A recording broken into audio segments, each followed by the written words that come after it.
So I am just doing a little bit of food prep, and I thought I would make this video on proper knife techniques for cooking, just because in my cooking videos I do tend to cut my vegetables up very, very quickly.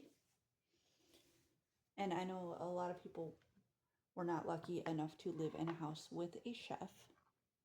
I was very lucky in that regard, though it did lead to a bit of awkwardness. There was one point when I was actually thrown out of a kitchen for dropping an egg. Gordon Ramsay, if you ever see this video, you have nothing on my grandmother, because she makes Hell's Kitchen look nice, or at least she used to before she got dementia. So, first things first, when you are chopping, always try to keep your thumb away from the blade. Say if I was chopping like this, it might look like my thumb is under. I am in fact actually pressing the edge of the top of the knife when I am doing this. So it looks like this for me, but for you guys it looks like this, like my thumb is right under. That is very important. You never want to get your thumb under the blade, because when you're doing the overhand technique, where you put your fingers over, cat, get down. I don't want you near my food. I love you, but I want your hairs away from my food.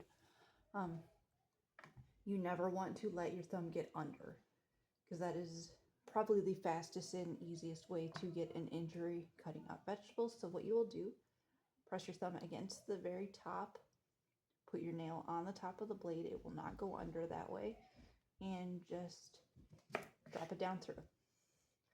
Also, sharp knife is always better than a dull knife.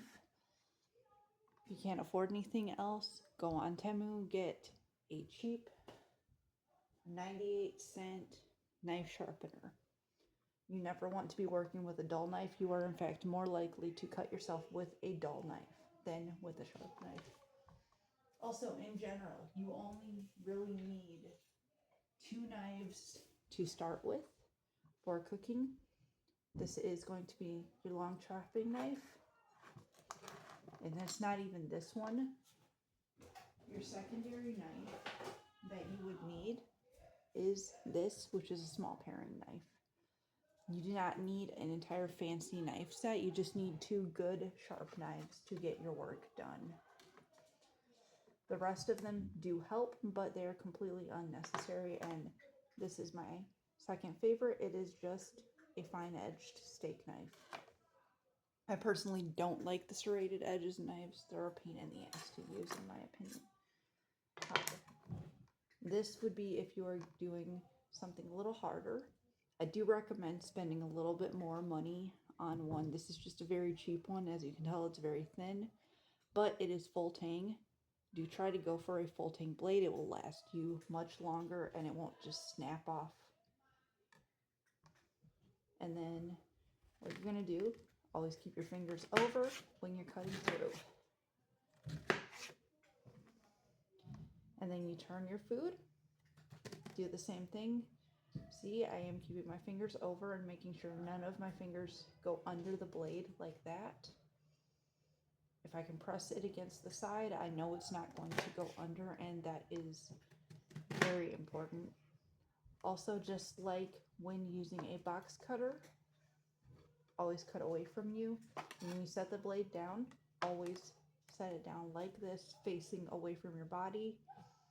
That way, if it falls, it is much less likely to drop onto you. And then straight across, pull through. Straight across, and pull through. This is just a very basic technique. As I said, I'm just doing this for a little bit of food prep, but I thought it would be helpful for you guys. And then on top of that, I am going to show you a mincing technique.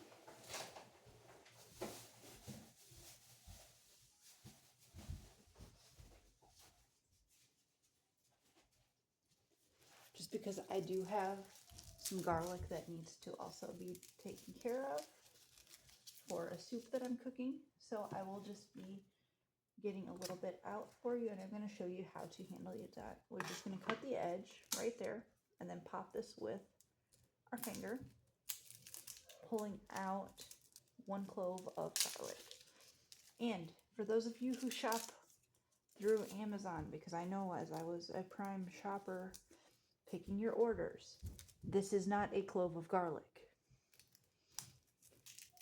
We would get 9 bulbs of garlic for a recipe and the other ingredients that was clearly for a soup instead of 9 cloves. This little piece right here, this is the clove. So for this, we are going to specifically use the larger blade. We're going to press our knife down, palm of your hand, and just push. That is going to crack it like that. And then we will just peel off our garlic peel. This makes it much easier. You don't have to worry about fighting to get it off. And now this, we're just going to hold it and very, very carefully, and I'm doing this slow for you guys because I would usually do it a bit faster for myself. Just make very small cuts on it like that. Get all of the little bits of garlic off of your blade. And then we're going to push it together like this. And we're going to take our knife, hand over this top, and just go like this. Press it again together. Kind of do it like a square, like you're boxing it in right there, and then just like this.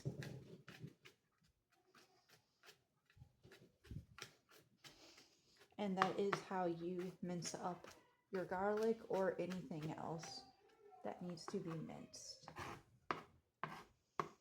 Those are just 2 basic knife techniques, but I hope it does help you out if you are learning to cook. It's not that hard. It's just when you see someone experienced doing things and you can't see exactly what they're doing, sometimes it does get a little bit overwhelming. But yeah, I hope this helped y'all out.